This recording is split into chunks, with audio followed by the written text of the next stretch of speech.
আমাদের সকল তুচ্ছতা থেকে, হীনতা থেকে, নীচতা থেকে বিদায় নিছেন, কিন্তু নীচতা, হীনতা, তুচ্ছতা ওনার পিছু ছাড়েনি।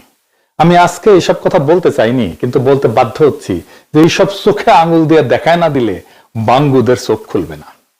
খালেদা জিয়া আমার জন্য কি ছিলেন সেটা আমাদের জেনে নেওয়া দরকার। তাকে হারায় আমরা আসলে কি হারালাম সেটাও জেনে নেওয়া দরকার। যে কোনো জাতির জীবনে কিছু ইউনিফাইং ক্যারেক্টার লাগে, যিনি পুরো জাতিকে একটা সুতায় বেঁধে ফেলতে পারেন। খালেদা জিয়া ছিলেন তেমনি একজন ইউনিফাইং ক্যারেক্টার, মৃত্যুর আগেও তাই ছিলেন। ইউনিফাইং ক্যারেক্টার আসলে কি আর কেনই বা তাদের দরকার পড়ে? জাতি আসলে কোনো প্রাকৃতিক সত্তা না, এটা একটা কল্পিত নৈতিক কমিউনিটি। একটা জাতি বায়োলজিক্যালি বা ন্যাচারালি অস্তিত্বশীল না। জাতি হলো একটা ইমাজিন মরাল কমিউনিটি, কল্পিত একটা নৈতিক কমিউনিটি, যেখানে মানুষ বিশ্বাস করে আমরা একসাথে আছি, এক ভবিষ্যতের দিকে যাচ্ছি। এই বিশ্বাস নিজে নিজে টিকে থাকে না, এটার জন্য দরকার হয় একটা কেন্দ্রীয় নৈতিক রেফারেন্স পয়েন্ট, মরাল রেফারেন্স পয়েন্ট, সেন্ট্রাল, যেটা মানুষকে বলে দেয় যে কে আমরা, কেন আমরা একসাথে, কোন মূল্যে আমরা একসাথে থাকবো। এই রেফারেন্স পয়েন্টই হলো ইউনিফাইং ক্যারেক্টার। মানুষ খুব সাধারণভাবে রাজনীতি বোঝে, জাতি বোঝে, অ্যাবস্ট্রাক্ট রিজন দিয়ে না, এমবডিড মিনিং দিয়ে রাজনৈতিক আনুগত্য গড়ে তোলে। সংবিধান, আইন, প্রতিষ্ঠান এগুলো বিমূর্ত, এগুলো অ্যাবস্ট্রাক্ট রিজন। কিন্তু মানুষ আসলে প্রশ্ন করে এই রাষ্ট্রের মুখ কে? এই জায়গায় ব্যক্তির আবির্ভাব অনিবার্য, এইটারই বলে এমবডিড মিনিং। থমাস হবস খুব নির্মমভাবে বলছিলেন যে মানুষ কেওসের চাইতে অথরিটি পছন্দ করে, আর অথরিটি সবচেয়ে কার্যকর হয় যখন তা একটা দৃশ্যমান ব্যক্তির মধ্যে কেন্দ্রীভূত হয়। এই অথরিটিটা খালেদা জিয়ার মধ্যে কেন্দ্রীভূত হয়েছিল। তাই ইউনিফাইং ক্যারেক্টার হিসেবে ব্যক্তি আসলে মানুষের অস্তিত্বগত ভয় মোকাবেলার রাজনৈতিক উত্তর। কিং মানে বা রাজা এখন ইউরোপে আছে, এটাও রাষ্ট্রের প্রতীকী শরীর, এটাও unifying character, symbolic body of the state. দার্শনিকরা দেখাইছেন যে এই কিং এর আসলে দুইটা বডি, একটা ন্যাচারাল বডি মানুষ হিসেবে রাজা, আর একটা পলিটিক্যাল বডি রাষ্ট্রের প্রতীক। এই দ্বিতীয় শরীরটাই হচ্ছে আসল। মানুষ রাজাকে দেখে আইন হিসাবে, ইতিহাস হিসাবে, ভবিষ্যতের প্রতিশ্রুতি হিসাবে। তাই কিং ফিগার কেবল শাসক না, তিনি রাষ্ট্রের জীবন্ত রূপক, লিভিং মেটাফোর। এটাই তাকে ইউনিফাইং ক্যারেক্টার করে তোলে। আধুনিক রাষ্ট্রেও কিং ফাংশন কিন্তু টিকে থাকে এই ধরনের কিছু ক্যারেক্টারের মধ্যে দিয়ে, যেটা খালেদা জিয়ার মধ্যে ছিল। আধুনিক গণতন্ত্র তো মানুষকে বলে যে সবাই সমান, আইনি সর্বোচ্চ, কিন্তু বাস্তবে মানুষ অনুভব করে সিদ্ধান্ত জটিল, রাষ্ট্রকে বোঝা যায় না, ধরা যায় না। রাষ্ট্রের দায় বিভিন্ন জনের মধ্যে ছড়ায় থাকে, এমন ভাবে চিনতে পারে না কোনটা রাষ্ট্র, কে আসলে রাষ্ট্রকে রিপ্রেজেন্ট করে, এটার মরাল সেন্টার, নৈতিক কেন্দ্র কোনটা, এটা অস্পষ্ট। এই শূন্যতা পূরণ করে একজন ব্যক্তি, ইউনিফাইং ক্যারেক্টার। তাই অনেক দেশে যেমন সুপ্রিম লিডার বলা হয়, অনেক দেশে তো জাতির পিতা বলা হয়। আসলে এই সমস্ত ধারণা, সুপ্রিম লিডার, জাতির পিতা, কিং বা এমনকি প্রেসিডেন্টও, এরা আসলে একই কাজ করে, যে একটা মরাল শর্টকাট তৈরি করে, রাষ্ট্রের মরাল সেন্টার হয়ে ওঠে। আপনি দেখেন খালেদা জিয়া খুব বেশি কথা বলতেন না, কিন্তু এই বিপ্লবের পরেও বলছেন ফেব্রুয়ারিতে নির্বাচন হলে ভালো হয়, খুব সামান্য কথা, দুইটা সেন্টেন্স, কেউ কোনো প্রশ্ন করে নাই। এটাই ইউনিফাইং ক্যারেক্টারের মরাল অথরিটি। আমাদের ইনস্টিটিউট দুর্বল, সামাজিক ভাঙন তীব্র, ইতিহাসের ক্ষত জীবিত এখনো। তাই বিমূর্ত আইন, নিয়ম, সংবিধান মানুষকে ধরে রাখতে পারবে না, পারে না। মানুষ চায় একজন থাকুক যাকে দেখা বলা যায় এটাই আমরা। হাদি বলছিল না, খালেদা জিয়াই বাংলাদেশ, খালেদা জিয়া হাসলে বাংলাদেশ আসে, খালেদা জিয়া কাঁদলে বাংলাদেশ কাঁদে। এটাই হইতেছে ইউনিফাইং ক্যারেক্টার। বেগম খালেদা জিয়া হচ্ছেন একটা প্যারালাল বাংলাদেশ।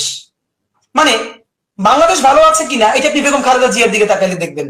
বেগম খালেদা জিয়া যদি হাসে আপনি বুঝবেন বাংলাদেশ হাসে, তার চোখে পানি দেখলে দেখবেন যে বাংলাদেশ কাঁদে। বিপ্লবের পরে যুদ্ধ পরবর্তী সমাজে এই ধরনের ইউনিফাইং ফিগার প্রায় অনিবার্য। এটা কোনো আদর্শবাদ না, এটা মানব মনস্তত্ত্বের বাস্তবতা। এখানে আপনি মুজিব আর খালেদা জিয়ার সবচেয়ে গুরুত্বপূর্ণ তফাৎটা ধরতে পারবেন। কি সেটা? মুজিব 1971-এ আমাদের ইউনিফাইং ক্যারেক্টার ছিলেন।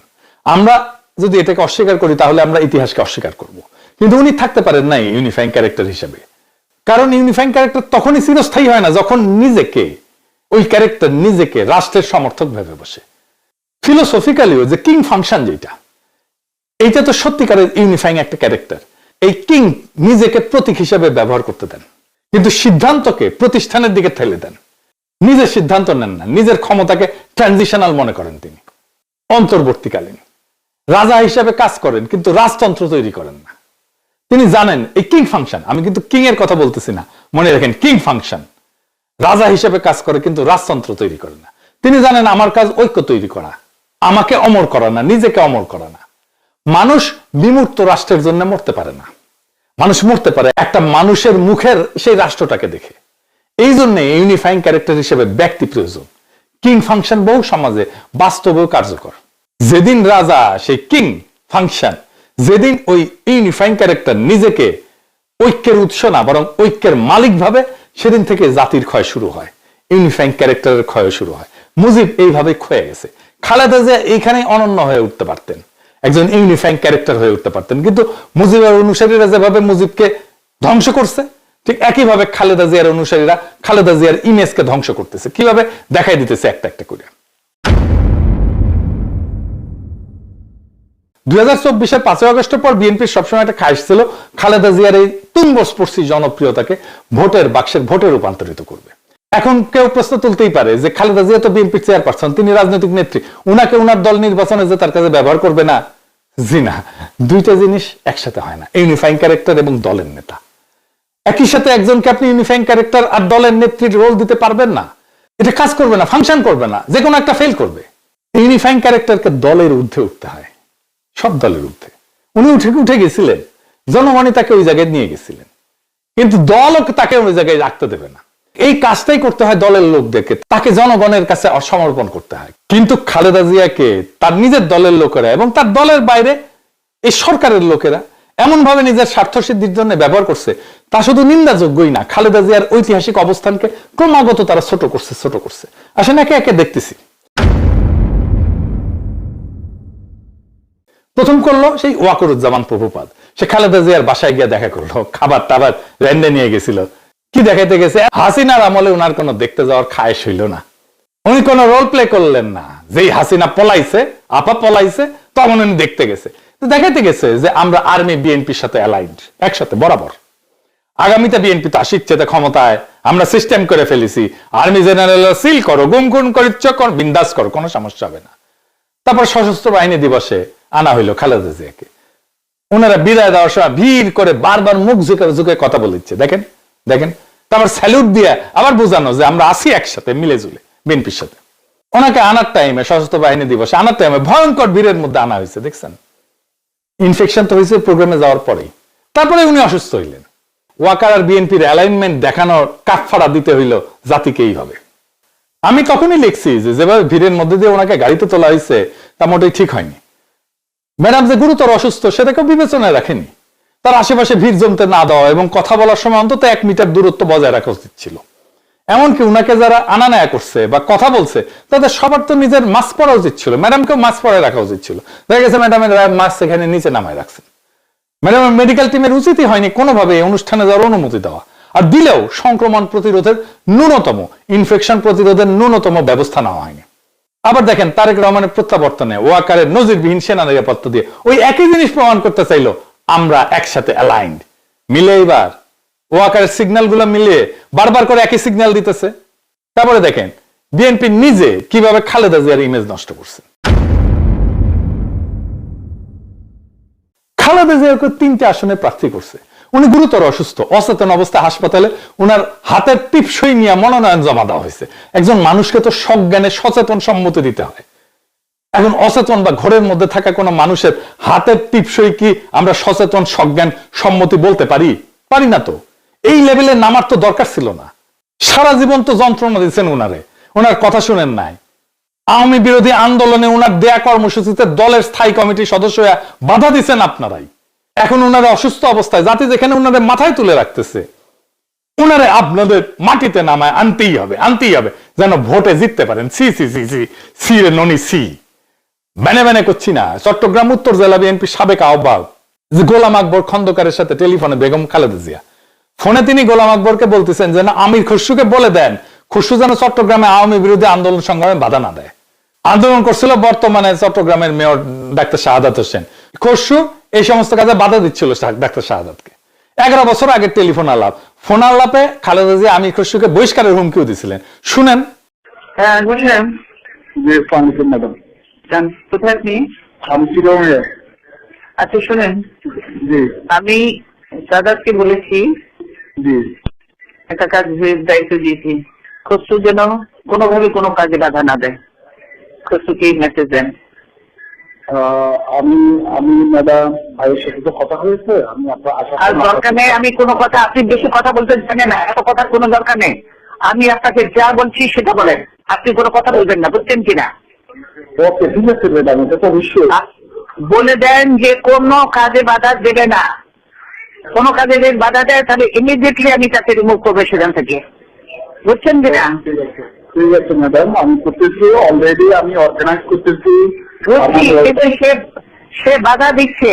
আপনি যেটা বললাম সেটা বলেন, আপনাকে এত লম্বা কথা আমি শুনতে চাই না। শুনেছেন, এই আমির খসরুকে ছাড়া বিএনপি চলেই না। ফাইনালি আকামটা করছে প্রফেসর ইউনূস। কি সেটা? মির্জা ফখরুলরা ক্যাবিনেট মিটিং এ ডাকছে খালেদা জিয়ার অন্ত্যেষ্টিক্রিয়া কিভাবে হবে সেই সিদ্ধান্ত নিতে। প্রফেসর ইউনূসের সরকার যে একটা গর্ধব টাইপের সরকার, আর ভিতরে যে ধান্দাবাজ লোভীরা আছে সেটা যাই নাই। আমি ওনার মৃত্যু সংবাদ জানার সাথে সাথে লিখছিলাম এই যে এটা। আমি বলছিলাম যে জরুরি জাতীয় সভা আহ্বান করে প্রফেসর ইউনূস সকল রাজনৈতিক দলকে নিয়ে সর্বসম্মতভাবে বেগম জিয়ার শেষকৃত্য সংক্রান্ত সিদ্ধান্ত গ্রহণ করা উচিত, যেন ওনাকে জাতি যথাযথ সম্মান এবং শ্রদ্ধায় বিদায় জানাতে পারে। তিনি যেন আমাদের স্মৃতিতে এবং স্মরণে সদা জাগরুক থাকেন।